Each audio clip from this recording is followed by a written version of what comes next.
Сайн байцгаана уу. Монголын үндэсний худалдаа ажилтнуудын танхимаас бэлтгэн өргөж байгаа Entrepreneur podcast-ийн ээлж дугаар та бүхэнд хүрэхэд бэлэн болж байна.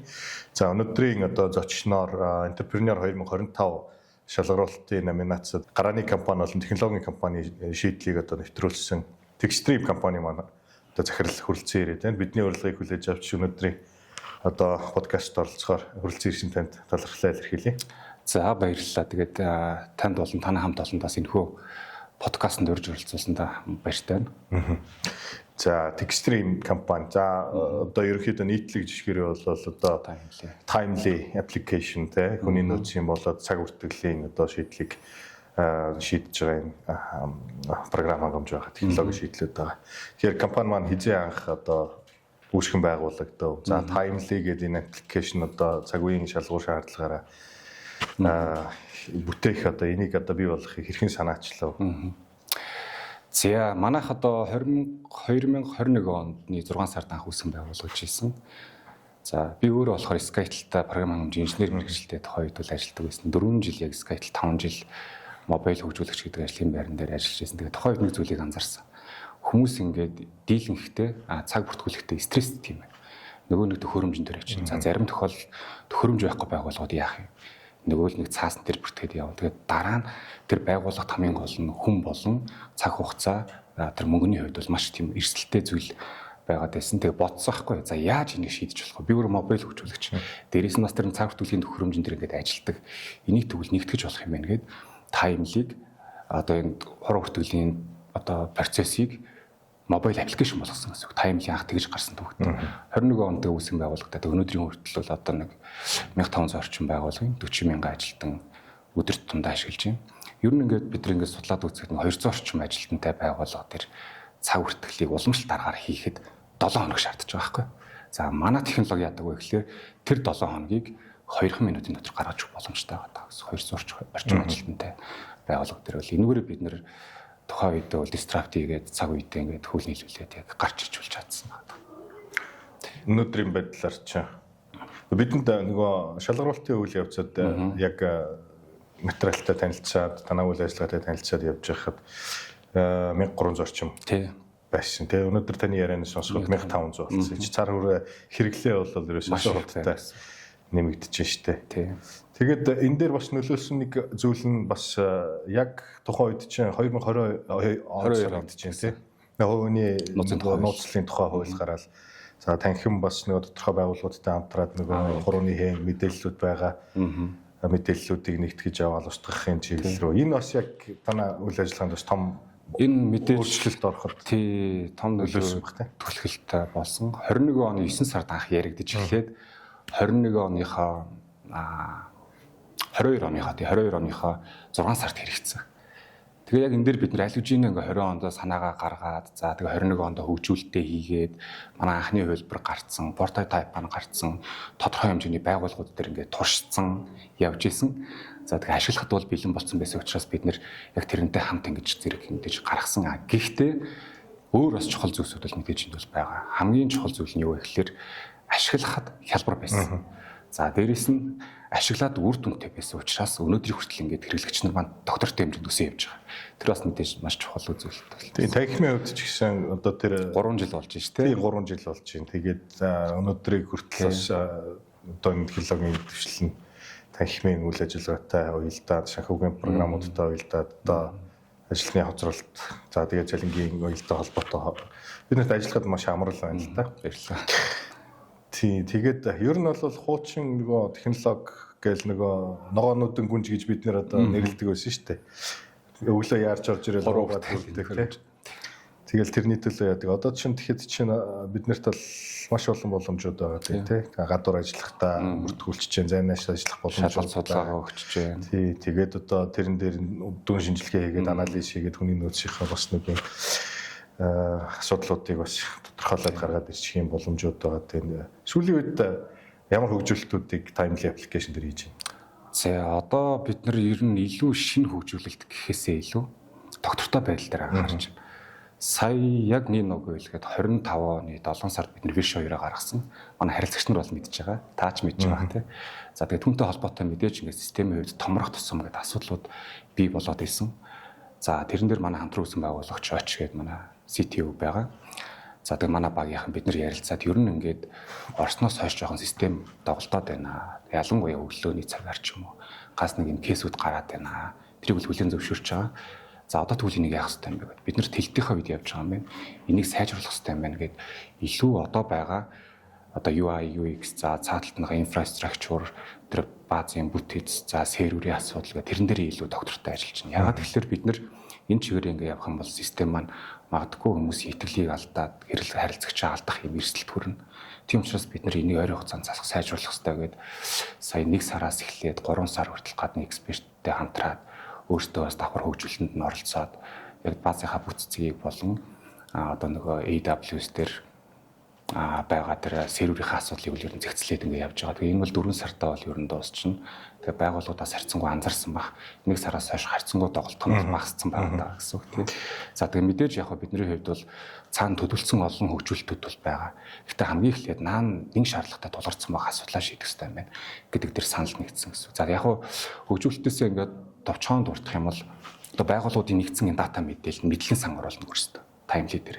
За тэндээсээ одоо жишээ нь хүний нөөцөн ч юм уу, ажилтан ч юм уу, ил чамрал хэд хоног авах хэрэгтэй. Шинэ аавын 7 хоног яах юм, хэдэн дөрөвний цалинтай амрах яах их мэдээлэл ингээл асуухад өөртөө ингээл хайгаад унших шаардлагагүйгээр тэр тухайн мэдээлэл дотроос нь AI agent гэж байгаа. AI agent-аар ингээд гаргаж ийм боломжийг бид нар бүрдүүлж өгч байгаа. Дээрээс нь нэмээд одоо 1500 байгууллага ашиглаж байгаа тийм 1500 байгууллагын 3000 орчим удирдлага хүний нөөц менежерүүд байгаа. Тэр хүмүүст хэрэгтэй таймлигийн яг нэгдсэн юм дата мэдээллийг бас нээлттэй ингэж гаргахыг хийж байгаа. Гэтэ мэдээж байгууллагын мэдээллүүдийг бол нууцлана. Тэндээс юу харж болох вэ гэхээр предикт хийх боломжтой байгаа. Монгол хүний ажлын онцлог ямар вэ? Аль улиралд хамгийн их чөлөө авдаг, аль улиралд өвддөг, аль улиралд ингээ аль цагт магадгүй хоцордог. Энд чинь өөрөө ингээд хүмүүстээ удирдлагт ингээ шийдвэр гаргахад маш хэрэгтэй болчихно. Тэрийг бол бид нар энэ жилдээ багтаагаад оруулах гэсэн төлөвлөгөөтэй бас давхар ажиллаж байна. Одоо өнөөдрийн байдлаар таймли хүний нөөцийн хувьд хичнээн ажилтнтай байна. Манай тэгээд түрүү та хоёроос нэвтрүүлгийн өмнөөс сонсолцоо ярилцж байхад таймли манаас бүрэн гисэн офисын байртай болсон байна. Хүн бас баяр хүргэе. Тэгээд энэ чинь компани ингээд богино хугацаанд өсөн дэвшээд асуудлуудаа шийдээд явж байгаа. Энэ бас том өөрчлөлтүүд гарч байгаа. Анх манайх чинь тэгэл хоёулаа үсгэн байгуулж байсан. Очгээ манай залуу. За тэгээд жил хөрөнгө оруулагч даваад шанц гээд захирал байгаа. Тэгэл хоёулаа л нэг 20 м жижиг коопст ингээл түрээслэл байдаг байсан 21 онд. Тэгээд анхны ажилтнууд ингээ орж ирээд одоо хүртэл манай анхны ажилтнууд ингээ байж байна. За өнөөдрийн байдлаар бол бид нэр 17 болцсон байна. За тэгээд та бас сая хэллээ. Өнгөрсөн жилийн 4 сард бид нэр өөрсдийн шинэ офстай болсон. Тэгээд өөрсдийн офс гэдэг чинь үнэхээр гоё юм байлээ. Түрээс төлөөд явхад мэдээж офстай ажиллаж байгаа ч гэсэн цаана тав тох гэдэг юм бол арай өөр байдаг. Яг өөрсдийн офстой болчихлоор тэрийг ингээд бүр сэтгэлээсээ хайрлаж байна. За дээрэс нь одоо өөртөөхөө өссөн загвараар ингээд янзалж болж байна. Дизайн хийж болж байна. Тэгээ 17 залуу нэг 150 м2 офст ингээд өнөөдөр үйл ажиллагаа эрхлээд ингээд явж байгаа.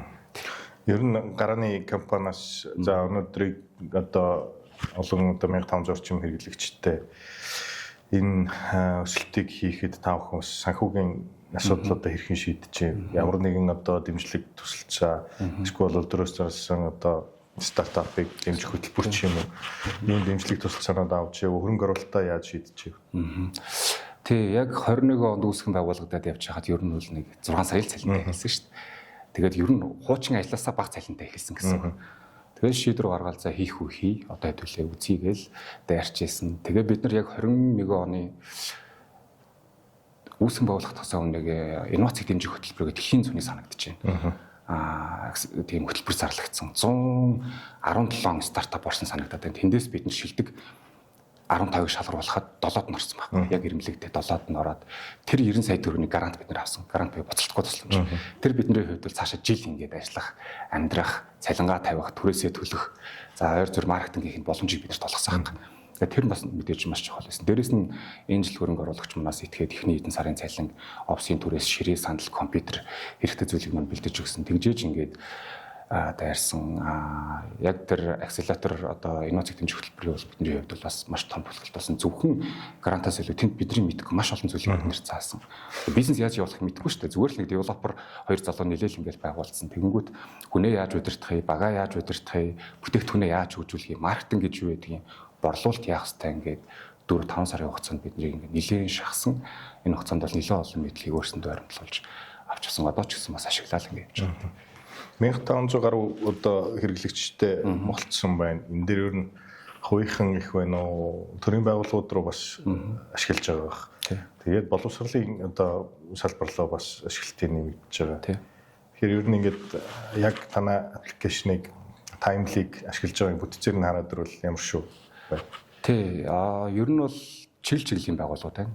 Тэгээд таны асуусаар бол яг чиглэл нь яг илүү төлхөө масс нь хаана байна гэхэлэр жидүүн бизнес эрхлэгч нар яг манай датан дээр харахад нэг 10-аас 50 ажилтнтай байгууллагууд манай нийт харилцагч болдог.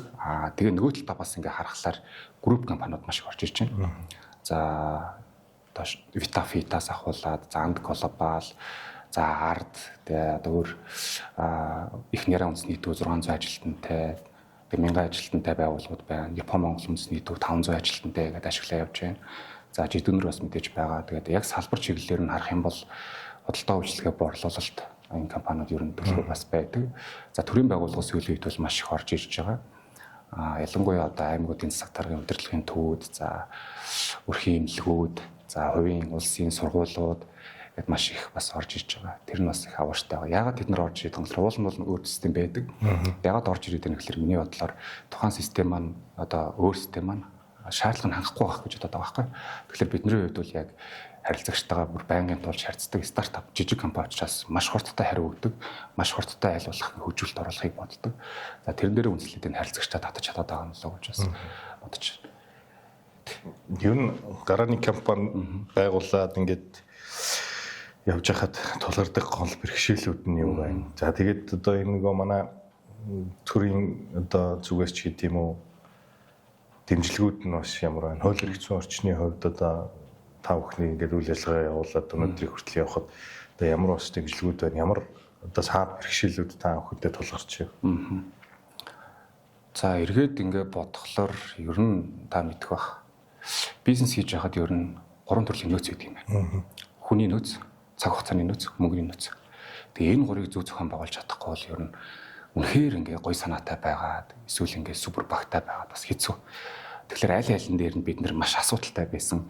Одоо дөнгөж 2 хүн үүсгэн байгуулсан. Тэгээд хэн итгэж орж ирэх нөгөө компани танигдаг өнөөдрийн хэмжээнд хүрээгүй. Цаг хугацааны хувьд бид нар үнэхээр давчуу байсан.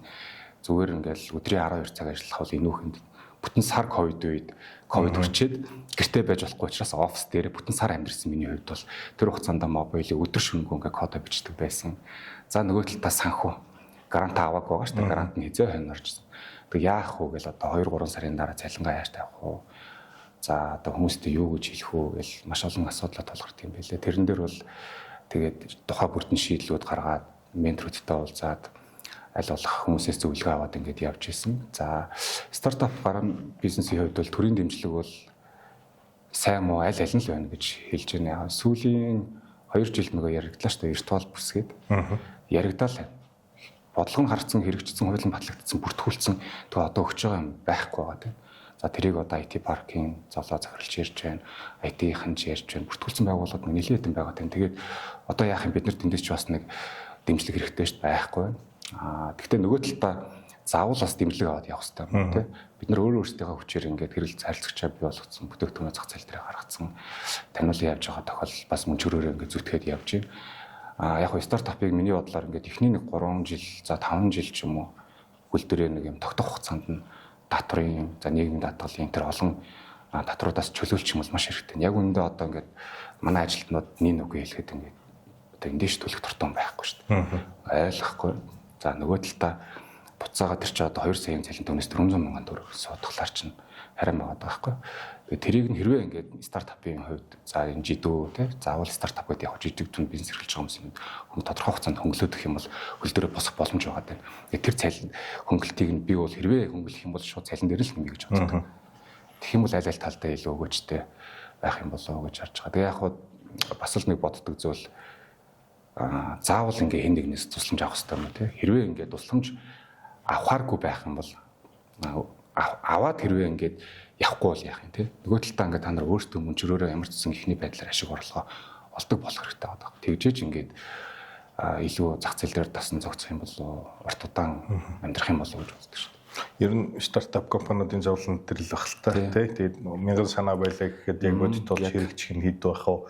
Зах зээл дээр гараад амжилттай явах нь хэд байх вэ гэх чинь санаа нь бодлоголдож байгаа л тэндээсээ цаашаа хөгжиж байгаа шүү дээ. Бүр ийм судалгаа байдаг юм билээ. Яг үнэлэлтэй тэр 10 стартапын нэг л амьдардаг. Тий. 10-аас нэг нь 9 ингээ байхгүй болж байгаа байхгүй. Бид нартай хамт гарчсан маш олон стартапууд байна мэдж байгаа стартапын хөөсрөлийн үеэр. Тэг өнөөдөр ингээд маш цөөхөн компани үйл ажиллагаа явуулж байна. Тэг бид нар бол тэдний нэг нь болоод ингээд ямар ч сайн амжилттай нөгөө маржнаа яваад аваад одоо өглийн бүс гэж ярьдаг тэрийг даваад ингээ гараад ирцэн явж байгаа гэсэн үг. Ер нь хамгийн анхны та бүхэнд итгэж одоо Timely аппликейшнийг ашигласан компани ямар компани? За хамгийн анхных нь миний санаж байгаагаар YesPrint гэдэг. Өнөөдөр хүртэл ашиглаж байна. 21 оны 10 сард манад орж исэн нөгөө Digital Expo гэдээ болсон юм а 21 онд. Яг бид нар нэг бүүт садай парк дээр ингээ байж хаад ирж бид нартай мэдээлэл авч исэн. Тэгээд дараа сараас нь сонирхоо судлаад үзье гэдэг. Тухайн үед бол манай систем бол түүхий байлаа шүү дээ. Тэгээд бид нар эхний 10 харилцаа, эхний нэг 20 30 харилцагч ер нь баг үнгүй шахав ашиглажсэн. Ягаад тэгэхээр бид нар өөрсдөө тест хийх тийм хүний нөөц байхгүй. Нөгөө талдаа тэр байгууллагт үнгүй ашиглуулад тэднээс маш их фидбек авчихсан. За Yes байна, хөөрхөн Print гэдээ байна. Өнөөдрийг хүртэл ашиглаж байгаа. За тэдгээр байгууллагууд одоо хүртэл ингээ ашиглаа явж байна. За тэгээд манай найзууд бас байна. Одоо нэг бүтээгдэхүүн гаргачлаа уулзах гэсэн ингээд дэмжихүү гэхэлэр хөрхийн эзэнд нь итгээд нэгсэн бүтээгдэхүүнд нь итгэхгүй ч гэсэн эзэнд нь итгээд ингээд ашиглаа явж байгаа. Өнөөдөр хүртэл тийм байгууллагууд бол байна. Тий. Анхны яг ингээд түрүүний ярьсан яг хуультай холбоотой анхны энэ бизнесийг одоо тэлэлтч гэдэг юм уу хэрэглээ ингээд нэвтрээд ирэхээр тэн дээр ер нь та хэд маань ямар маркетинг хийж ямар төлөвлөгөөгөөр яаж одоо бүтээгдэхүүнээ зах зээл рүү борлуулах юм. Тэгээ анх бүтээгдэхүүнээ гаргачаад бид нар ч одоо тэгэл маркетинг гэж үгүй борлуулалт гэж үгүй мэдэхгүй л хүмүүс байгаа даа шүү дээ. Тэгээд миний бас тодорхой хэмжээнд ингээд судалснаар хэрвээ захирал хүн өөрөө бүтээгдэхүүндээ итгэхгүй за бүтээгдэхүүнээ зарж чадахгүй бүтээгдэхүүнээ мэдэхгүй байх юм бол тэр бол хол явдаггүй маань гэдгийг бол маш сайн ойлгосон. Нэгсэнтэй SEO маркетинг гэдэг зүйлийг эхний ээлжинд бол маш их хийсэн. Яг нь тухайн үед бол танилын хүрээлэл бага байсан. Бас тэрийг мэдчихсэн. Тийм учраас танилаа нэмэгдүүлэх систем ингээд би олон нэтворк руу зэрэг орж ирсэн. Одоо би худалдаа үйлдвэрийн танхим дээр байдаг Harvard Management хөтөлбөр байдаг шүү дээ. Тэнд бас 22 онд сурч байсан танилын хүрээлэл тэгж нэг хэллээ. Дараа нь би 80-д орлоо. Тэгээ миний оруулж байгаа миний сошиалаар оруулж байгаа пост болгон Timely толгой байсан. Ягаад гэвэл зарим хүмүүс намайг тэгдэг байхгүй. Pop prod байна. Тэгээд ингээд юм болгон ч Timely уучлаарай. Би өөрөө pop prod миний өмнөөс миний бүтээгдэхүүнийг тэгээ манай залуучуудын хийсэн зүйлийг зарах хүн байхгүй байхгүй. Тэгэхээр би аль болох хүмүүст таниулах эхний одоо сошиал ингээд гүйлгээ харах юм бол бүх пост Timely-тэй холбоотой байсан. Холбоогүй юм ч холбож чаддаг байсан. Тэгээ байгууллага дээр очихдоо давхар ингээд эхний нэг хэдэн жил бол тасралтгүй өөрөө ингэж борлуулалтаа хийж явдаг байсан. Одоо харьцангуй нөгөө багман тамраад борлуулалт, маркетинг, IT гэдэг ингээд тусдаа салцсан учраас харьцангуй гайгүй болцсон явж байгаа. Тэгэхээр тэр SEO маркетинг болон хүмүүс танигдах хамгийн эхлээд нөгөө word of mouth гэж байдаг шүү дээ. Нэг удаа очиад хүнд яг худлаа ярих биш. Худлаа яриад юм зарах юм бол та мэдж байгаа тэр угаасаа хол явахгүй. За яг нэг сар ашиглах байх дараа сараас нь тэгэл байлаа шүү дээ. Тийм учраас нөгөө хүнийхээ асуудлыг нь сонсож агаад яг ямар шийдэл явуулж болох вэ гэдгийг үнэхээр ойлгож агаад харилцаа тогтоож анх борлуулалтаа хийдэг гэсэн юм л. Тэгээ эргээд ойлоо Timely руу болоорой л да. Тэгээд Timely application өнөөдөр яг ашиглаж байгаа байгууллагууд дээр маш олон талын давуу тал түрүү ойлаач ярианыхаа ихэнд дурдлаа. Анализ хийх, удирдлагын шийдвэр гаргахад нөлөөлөх гээд бусад давуу талууд одоо үүсчил байгаа. Одоо жишээлбэл те нэг цаасны хэмнэлт ч гэдэг юм. Энэ талаараа бас Timely-гийн бас давуу талуудыг үзэгчдтэй бас дахиад нэг олуулах талаар нь. Тэгээ. Гоё асуулт тань. Энэ бид нар нэг сүүл судалгаа хийж үзье. Одоо 5 жил боллоо шүү дээ. За энэ хугацаанд бид нар ойролцоогоор 4,000 орчим мод хэмнэсэн байна. Цаасаар ингээд тооцсон 4,000 орчим мод хэмнэсэн байна. За дээрээс нь энд ялгарч байгаа CO2 энэ тэр бүх зүйлийг байхгүй болгож байна. Дээрээс нь одоо байгууллагт хамгийн хэрэгтэй хүний нөөц, цаг одоо мөнгө гэдэг зүйл дээр бол бид нар маш сайн хэмнэлт гаргаж өгч чадж байгаа гэдгийг бол бас анбаардан хэлмээр байна. Манай өөрөө слоган бүтээмж гэдэг үүрэгтэй байхгүй. Тэгэхээр миний бодлоор бүтээмж гэж юу юм бэ гэхэлэр нэг зүйл байгаа. Цаг хугацаа гэдэг бол өөрөө хөдөлшгүй зүйл байгаа тийм. Бид нар сунгаж болохгүй, богиносгож болохгүй. Харин бид нар тэрийг маневр хийж, бид нар тэрийг илүү ингээд зүг зэгцтэй ингэж удирдах болно. Тэгвэл Timely тэрийг л олгож байгаа байхгүй. Нэг өсөндөө та 7 хоног хийх ажиллаа 2 минут дотор хийгээд авчиж байна. Тэрэн дээр ингээд хуучин уламжлалт аргаар явдаг байсан бол та 2 3 хүн нийлээ цалингийн нэгтлэн хүний нөөц тэгээд менежерүүд нь тослоход нь за нөгөө цаасан хүсэлтүүдээ өгөөрэй тэгээрээ ингээрээ тэр чин зөөрөөд ингээд тийм асуудлыг бид нар шийдэж байгаа гэсэн. Тийм учраас бүтээмжийн гэдэг өрөө те. Тэгээд дийлэн хүмүүс ингээд таймлыг яг цаг хүртэлийг ойлгох хэрэгтэй. Гэхдээ цаана нь бол өшний сон юу байгаа гэхээр түрүүн хальт дурдсан шалгалт судалгаа нэг нэгэндээ талархал илэрхийлэх буй мэдчилгээ гэдэг төрсүүдийнх нь юг харуулчихна. Хүмүүсийнх нь харуулчихна, хуваарийг нь харуулчихна, ээлжийн хуваар одоо роостроор ажилладаг юм байгууллагууд байна. Ээлжийн хуваар мөн дээрээс нь борлуулалтын байгууллагуудад хэрэгтэй ажилтнууд хэрэгтэй тракинг гэдэг зэс байна. За тэгээд сүүлд бид нар цалингийн хөгжүүлэлт давхар оруулсан байгаа. 25 оны тэгээд вершн 2-тай хамт орсон гэсэн үг. Одоо бол цалингийн одоо тэр функцийг бол нэлээдэн байгууллагууд ашиглаад явж байна. Зарим нь болохоор цалингаа ашиглахгүй зүгээр цалингийн задаргаа буюу одоо Excel-ээр бодогдсон цалингаа манайх руу оруулаад ажилтнууд дээр нь утсан дээр нь яг өөрт нь private ингээд нууцаар харагддаг тийм юм байна. Заавал мэйлээр явуулах ч юм уу ийм шаардлага байхгүй. Дээрээс нь нэг өсөндөө энэ байгууллага болон ажилтан хоёрыг хоорондох хоорондын харилцааг ойртуулах гэдэг л ийм зарчимтай гарсан учраас мэдээний болон эсгүүд байна. Байгууллагын нэгдсэн мэдээлэл оруулж болсон тухайн ажилтан дээр шаардлагатай бичиг баримтуудыг нэтер оруулах юм. Олон төрлийн функц. Хүний нөөц болон санхүүгийнхний ажлыг маш их хүчилж байгаа бол тэ. Тэгээд дээрээс нь одоо ажилтнуудтай яг тулж харьцааг чинь технологиор дамжуулаад заавал нүүр тулаад уулзаад байхгүй. Яг тодорхой асуудлуудыг ажилтнууд руу аппликейшнаараа дамжуулаад явуулцдаг, шийдчихдэг. Энэ бас гоё шийдлүүд баг. Ер нь яванда ер нь цогц ERP систем болох юм шиг. Тийм. Тэгж мөрн хөгжүүлэлтийг хийгээд байвал функцүүд нэмэгдээд ер нь тэр тийшнэл хандах байх гэж хараад байна л та. Дотоодын зах зээл дээр бас нэлээдгүй амжилттай. Тэгээд зөвхөн Улаанбаатар хөдөлгөөс хөдөө орон нутгуудаар явж байгаа. Ер нь тэгээд цаашдаа олон улсын зах зээл рүү гарах экспорт гэдэг ингээд бодоод үзвэл та бүхэн бас энэ дээр ямар төлөвлөгөө байж байна. Улаанбаатараас гадна манайх одоо 21 аймагтаа ер нь бол ингээд орцсон байна. Аймаг болгонд доотлол нь 1-2 байгууллага. За дээш нь 20 хүртэлх ажилтнтай байгууллага, 20 хүртэлх байгууллагууд ингээд ашиглаж явж байгаа. 21 аймагт бид нэр төг зооцсон ингээд явж байгаа.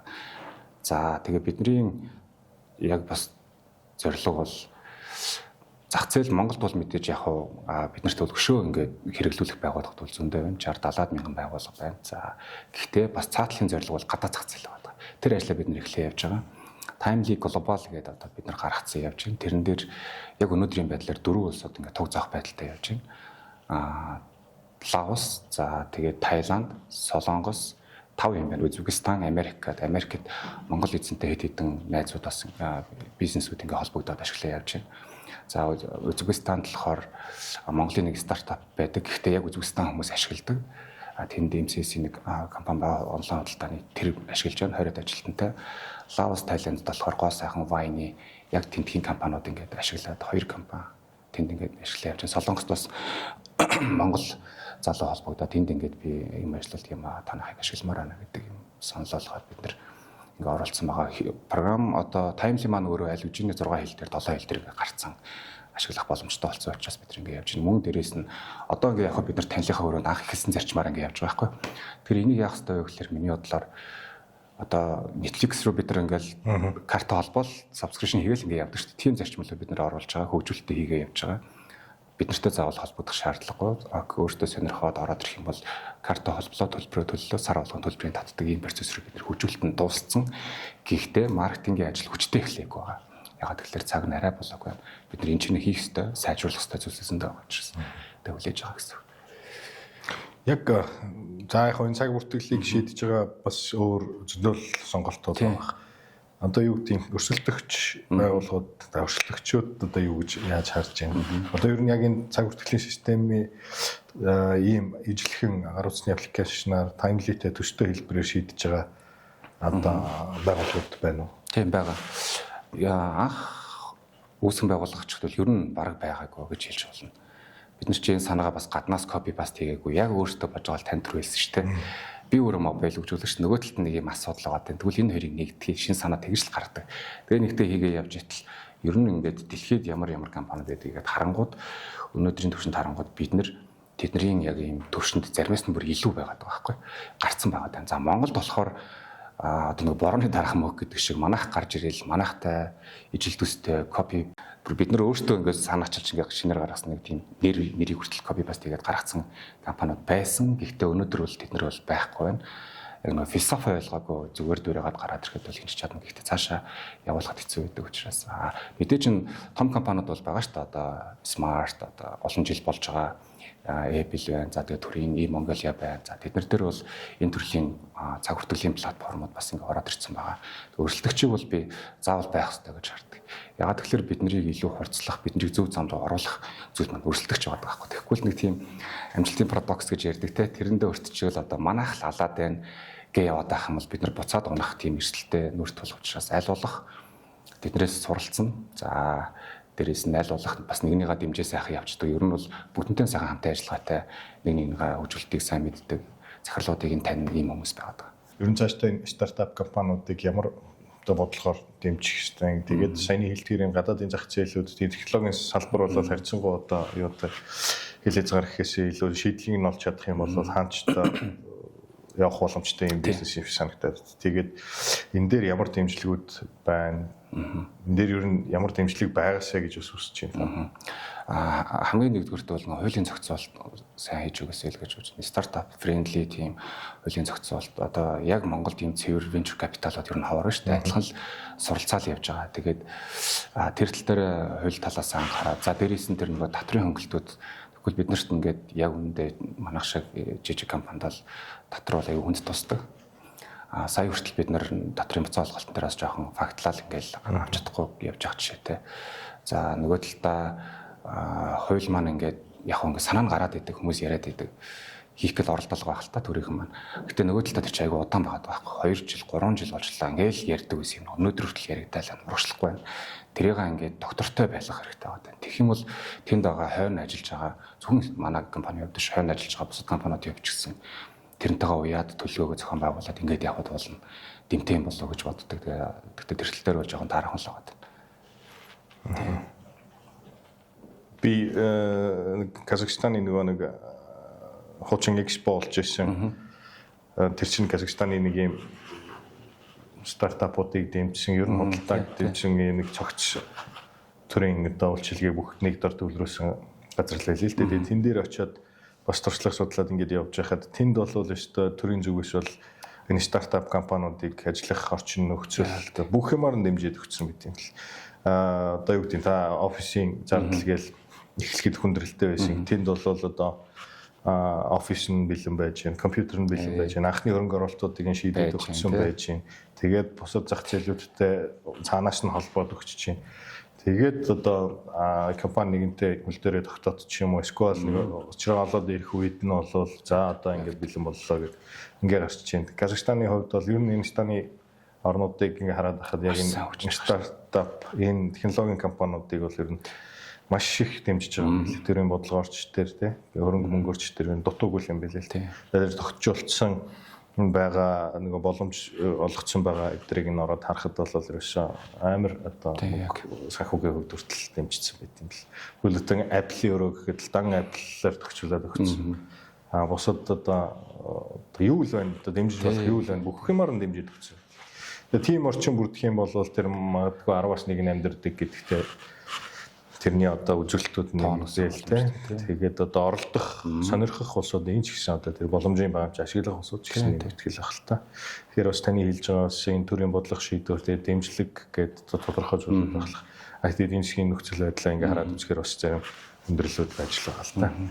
Гэтэ ер нь бол бас яг эхлээд бодоод олигчийн орчин нь зүг болоод ингээд явал дэмжлэгүүд араагаашаа дараагийн асуудлууд шийдэгдэл явах бах. Тийм. Манайх ч гэсэн одоо таймлыг ашиглаад 3 жил гарan болж маш том дэмжлэг хийж байгаа. Тэгээд сүүлийн үед бас бид ч бас давраад бас хөнгөлт айдээсээ гэхэд тий.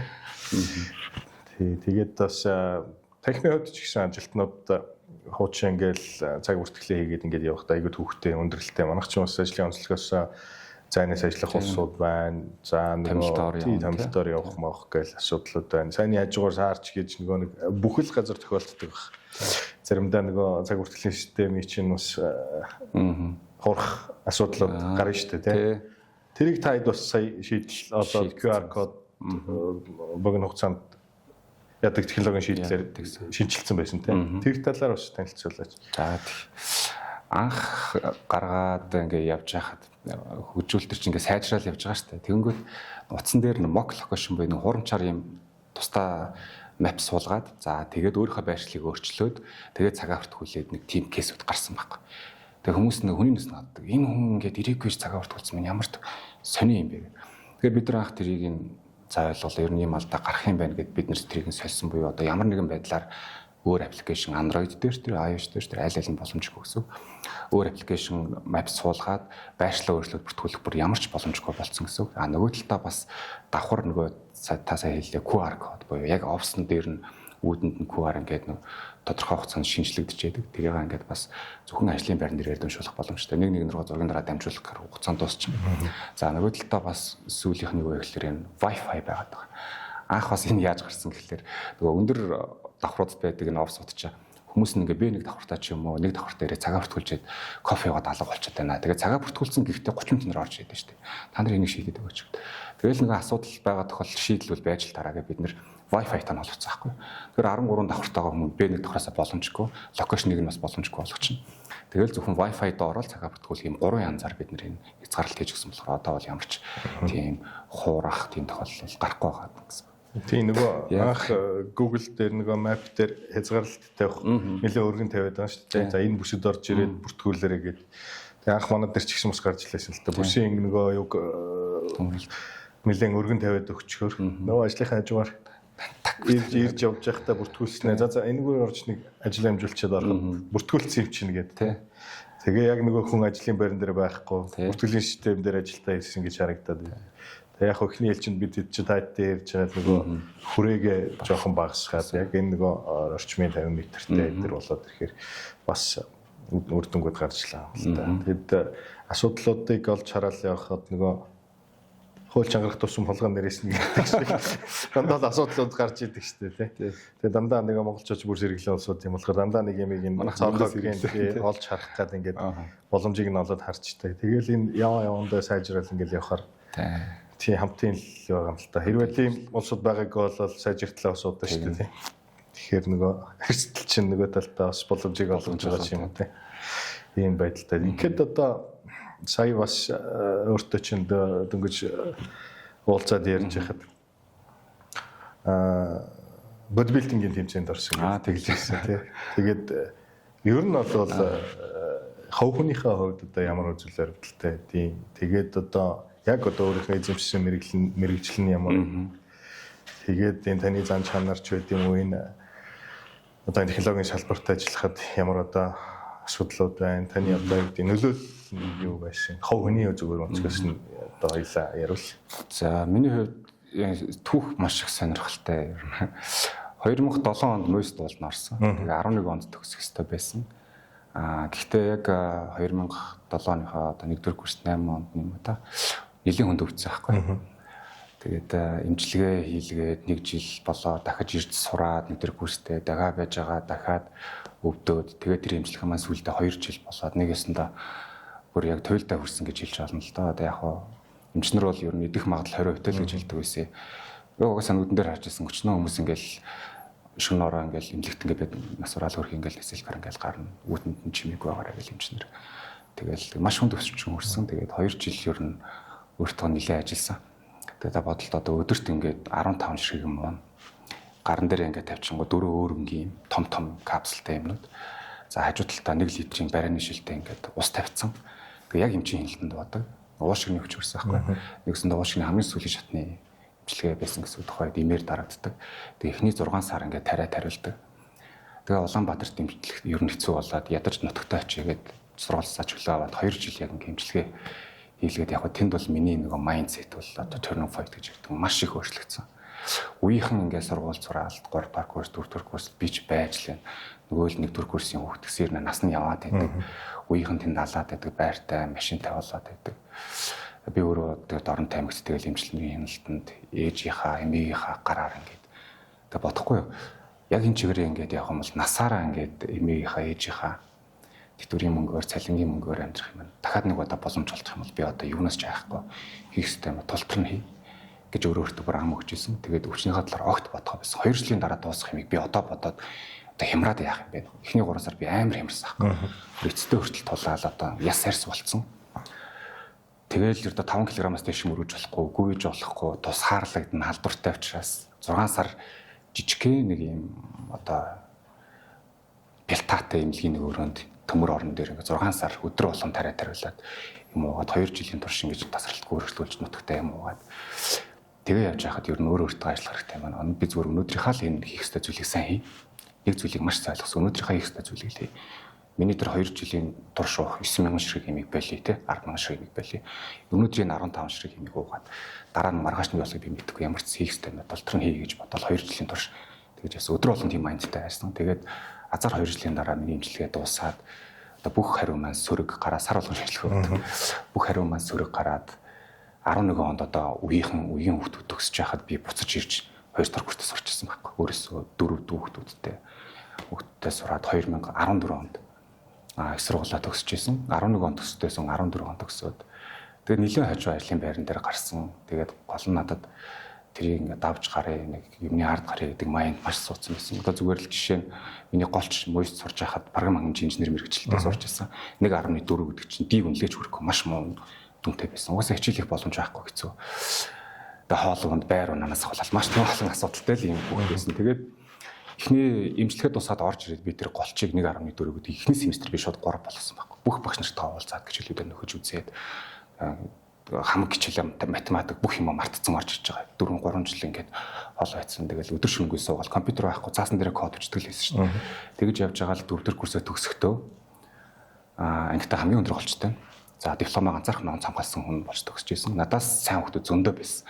Миний давуу тал ердөө л хийх ёстой зүйлээ яг цагт нь хий, хариуцлагатай бай гэдэг л юм аян суудсан байсан тэр хугацаанд. Тэгээ ийм байдалтай ингээд тийм байдалтай давж туулаад өнөөдрийн төвшөнд бассан ингээд хэр баргийн юм айц байхгүй болцсон ингээд явж байгаа юмсаа гэж боддог. Сая фитнесийг асуулаа. Фитнес бас яг л адилхан. Олон жил тэгэл нөгөө өвчтөе тормгойсон ч нэг жоохон томорчмоор байдаг, таргалмаар байдаг, тийм хүсэлтэй автагдал өөрөө хийж исэн ингээл явж байгаа сүүлд нь сая 24 оноос хойш багштай Эрхэн Баяр гэдэг залуу байгаа. Монголын про тамирчин, маш сайн тамирчин тэр багштай ингээд сүүлийн 2 жил ингээд хамтарч ажиллаад ерөнхийдөө 2 дахь тэмцээнд орсон. Маш их хатуужил шаарддаг юм байлаа. Бас л тэгэл одоо 6 сар мах одоо гурил сахар идэхгүй бүх юм янз бүрийн партиэд очихгүй тэгэл ажил гэр бүх юмоо зохицуулах юм маневр хийх юм шаардлага гардаг. Тэгээд сая 4 сарын 4 дотын аврах тайзан дээр таймлигийнхаа логотой ингээд хэвлүүлж байгаа тайзан дээр гарлаа. Тэгээд ямар ч амжилттай оролцоод тайзнаас болсон баг тийм. Тийм өөрийгөө бас нэг ялж хэлж байгаа хэлбэр шүү дээ.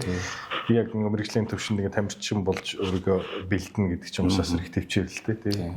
Тэр оргийн хүмүүс бас тэр төвчээрийг гаргахгүй шүү дээ. Тэгээд мэрэгжлийн тамирчид сквал спортынхан тэгээд бид нар ч юм бас хөлсүүчийг бас урсгаж ийж төсвөр төвчүүдийг гаргаж ийж тэгээд тодорхой амжилтанд хүрэж байгаа.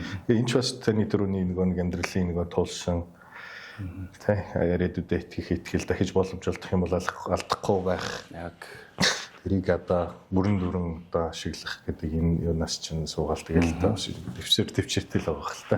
Та энэ л ч гэсэн бас гомж босол тэ яах вэ гэж явж ирсэн үе байсан л баг тий. Тэр та ус дурдлаа анхныхаа цалингуудыг хизээ тавих уу яах вэ гэл бэрхшээлүүд маш их хэлсэн баг. Тэгээд энэ зан чанар энэ нөгөө төлөвшил өнөөдрийн бас энэ Dexstream компани timely application дамжилттай явж байгааг бас гол төлөвлөрч байх гэж бодож байна. Дээрээс нь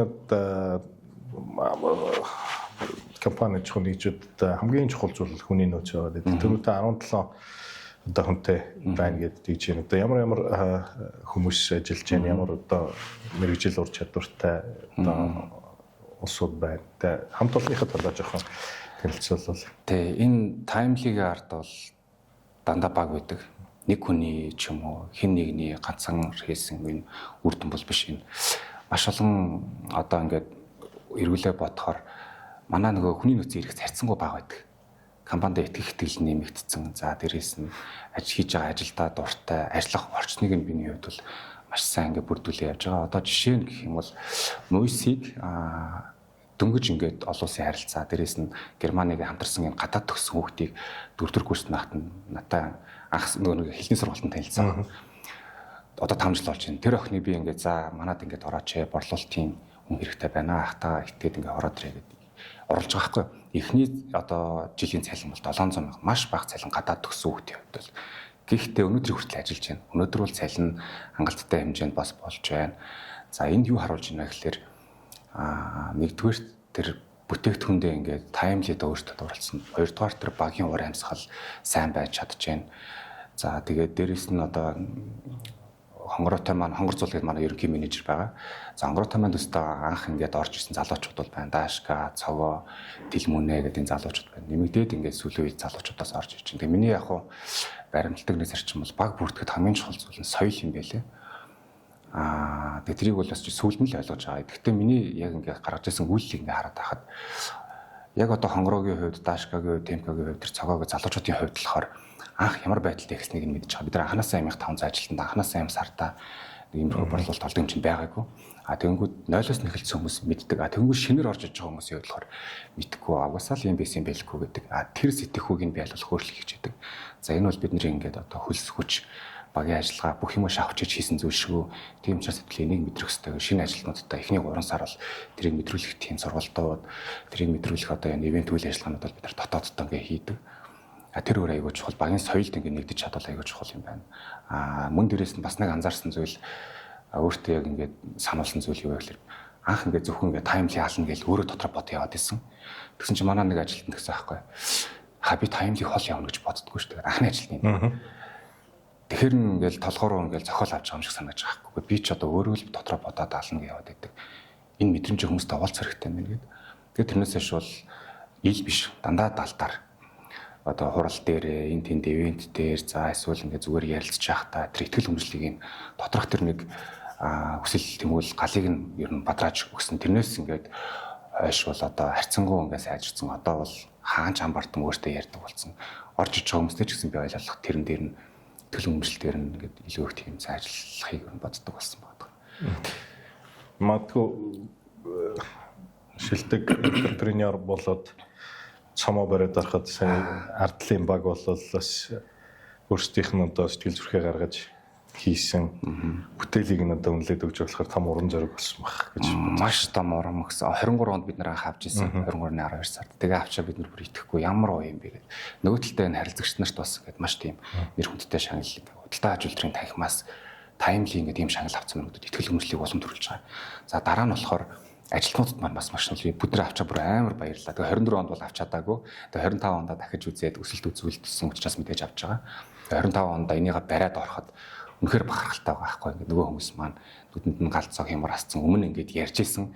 Бид нар ийм юм авч исэн гэж ярих нөгөөр дахиад авчиж явах бас нөгөө байгаа байхгүй. Тэгээ тэр хүмүүст өшөө их тийм итгэл, өшөө их урам зоригтой ажиллах тийм хүсэл зоригийг үл ер нь бадраач өгсөн гэж боддог шүү дээ. Тийм. Ер нь стартап компаниудад одоо шинээр байгуулагдж байгаа мянган одоо санаа тийж яваа залуучуудтай хандаад одоо стартап компани Монгол байгуулахад одоо анхаарах зүйл ч гэдэг юм уу. Сая бол нэлээ одоо тулгымдсан асуудлуудаа ярьлаа. Өөрийнхөө туршлагаас ч ярьлаа. Цаашдаа анхаарах зүйлүүд нь юу вэ? Юун дээр анхаарч иж илүү одоо юу гэдэг 10-ын 1 нь болж үлдэх үү? Илүү амжилттай ажиллах уу гэж та одоо шинээр одоо үйл ажиллагаа эхлэж байгаа залуучуудтай хандж хэлвэл би бас өөрөө бас өмнө энэ таймли бол миний анхны бүтээл биш л те. Энэс өмнө зөндөө аппликейшн хийжсэн, зөндөө вебсайт, платформ ингээл оролдоол байлал ингээл явж исэн. Тэн дээр нэг гаргаж исэн зүйл ингээд хүлээч тийм байлээ. Төгс юм гаргах га хүлээгээд байдаг. Дотроо бодоол те хин нэгэнд хэлэхгүй санааг нь хэлчихвэл хүн улгайлчих болов гэж бодоол. Тэгээд туршуулахгүй өөрөө бодож жагаад май гаргангуу тэрийг хинт сонирхохгүй. Тэгээ явчихдаг. Тэр маш том алдаа байдаг. Тийм учраас өөрийнхөө тэр санааг хүмүүстэй хуваалцах хэрэгтэй. Тэ? Чиний асуудал, бусдын асуудал хоёр давхцаад тэрэн дээр чи шийдэл боловсруулсан бол тэр чинь амьд явах боломжтой. Тэгээ заавал төгс цагийг хүлээгээ. Заавал төгс одоо бүтээгдэхүүн гаргах гад явах шаардлага байхгүй. Угаасаа стартап дээр залуучууд мэдэх байх. Угаасаа стартап дээр прототип гэж юм байдаг. Minimal viable product гэж байдаг. Нэг өсөндөө анхны хувилбар. Тэр чинь тодорхой хэмжээний хэрэглэгчдээр туршуулгаад үзье. Ажиллаж гинөө. Тэгэх юм бол хурдан хугацаанд фидбек аваад тэрийг сайжруулад явах хэрэгтэй. Бид нар яг тэр зарчмыг хүрсэн. Бид нар ингээл бүр таймлыг өнөөдрийн түвшинд болгож жагаад зах зээл дээр гаргаагүй. Анх ашиглахад нэр үнэхээр хичмээр гаргаж ирсэн шүү дээ. Тайлан зөрүүтэй. Тэгэл юудх нь ажиллахгүй ажиллана гэл. Гэхдээ нэг зүйлийг анзаарсан нь хэрэглэгч нарт энэ хэрэгтэй юм байна гэдэг зүйлийг олж харсан сегментэд маань. Тийм учраас тэрийг хурдан хугацаанд гаргаад зохицуулаад явсан. Ямар нэгэн байдлаар хөрөнгө оруулалт хүлээгээд, ямар нэгэн байдлаар цаг хугацаа хүлээгээд эсвэл ингээ бүтээгдэхүүнээ төгс болгохыг хүлээгээгүй. Шууд эхэлсэн. Гэхдээ мэдээж наан бол туршилтын журмаар гаргаад ингээ ашиглуулаад явж байгаа. Тэгэхээр залуучуудаа хандаж хэлэхэд эхлэх хэрэгтэй. Тэгээ чиний асуудал бусдын асуудалтай таарч байгаа тохиолдолд шийдэл боловсруулах юм бол бизнес аймд явах боломжтой. Бас нэг миний гаргаж ирсэн эхний хэсэг гаргаж ирсэн алдаа юу гэхээр ингээ захирал хүн бол ширээнийхээ эхний ээлжинд бол яг сонл да 2-3 жил. Тэгээд хэрвээ ингээд хангалттай бас ингээд явж байгаа юм бол чи ширээнийхээ ард суугаад борлуулалт хийхгүй байхгүй гэж би хүмүүст хэлдэг. Ширээний ард заавал тэнд суугаад 8 цаг гадаа зах зээл дээр юу болж яаж хийж мэдэхгүй бол борлуулалт хийхгүй. Тийм учраас аль болох олонний донд орох хэрэгтэй. Аль болох ил гарах хэрэгтэй. Чамаар дамжиж бүтээгдэхүүн чинь ингэж яригдчихийдэг. Чамаар дамжиж борлуулалт ингэ хийж идэг. Чи өөрөө борлуулалтаа сайн хийхгүй бол борлуулалтын чинь борлуулалтаа хийж чадахгүй байхгүй. Тэгэхээр нөгөө төвжрэл онхны хамсарт байдаг гэж ярьдаг. Тэнд байгаа удирдах байгаа хүн өөрөө эвдэж сурах хэрэгтэй. Ичих тэр одоо айх хин нэгэн юу гэж хэлэх санаа зовох шаардлага байхгүй. Чи өөрийнхөө өмнөөс чи компанийнхаа чи залуучуудынхаа өмнөөс боброхгүй бол хин ч чинь өмнөөс боброхгүй тийм учраас ярьж явах хэрэгтэй. Тэгээд нэтворкт орох хэрэгтэй. Борлуулалт гадуур юу болж ин байгууллагуудад ямар асуудал тулгарч ин ингээд бүгдийг ингээд үзээд явах хэрэгтэй юм бол гэж боддог. За баярлалаа. Тэгээд өнөөдрийн одоо Timely Dextrin компани одоо үүсэл хөгжил за өнөөдрийг хүртэл одоо олсон ололт амжилт за бас шийдсэн асуудлууд одоо цаашаад бас зорьсон ажлууд гээд маш олон одоо сэдвүүдийн дагуу ярилцлаа. Тэгээд энэ бас шинээр одоо үйл ажиллагаа эхлэх гэж байгаа санаа бодлоо хэрэгжүүлэх гэж байгаа залуучууд бас туршлага болсон юм нэвтрүүлэг болох бах. Тэгээд Timely-г илүү бас үзэгчдэд ойлгоод бас Timely-гийн одоо хэрэглэгчд бас нэмэгдэх байх гэж бодож байна. Тэгээд танай хамт олонд баяр хүргэе. Өнөөдөр урилгыг хүлээж авч оролцсонд бас баярлалаа. Тэгээд амжилт хүсье байна. За баярлалаа. Өнөөдөр бас та бүхэн ингээд стартапын хувьд бол ингээд ярих хүмүүс танигдах гэдэг бол маш чухал. Та бүхэн энийг сайн мэдрээд ингээд урьж оролцсон. Миний хувьд бол манай багийнхны хувьд бол туйлын баяртай байгаа. Тэгээд энэхүү ингээд ярилцлага энэхүү энэ подкаста та бүхэн маань бас өшөө олон хүмүүст хүргээрэй. Тэгээд дараагийн энэ байгууллагуудаа бас бүгдэнд нь амжилт хүсье гэж хэлээ. За баярлалаа.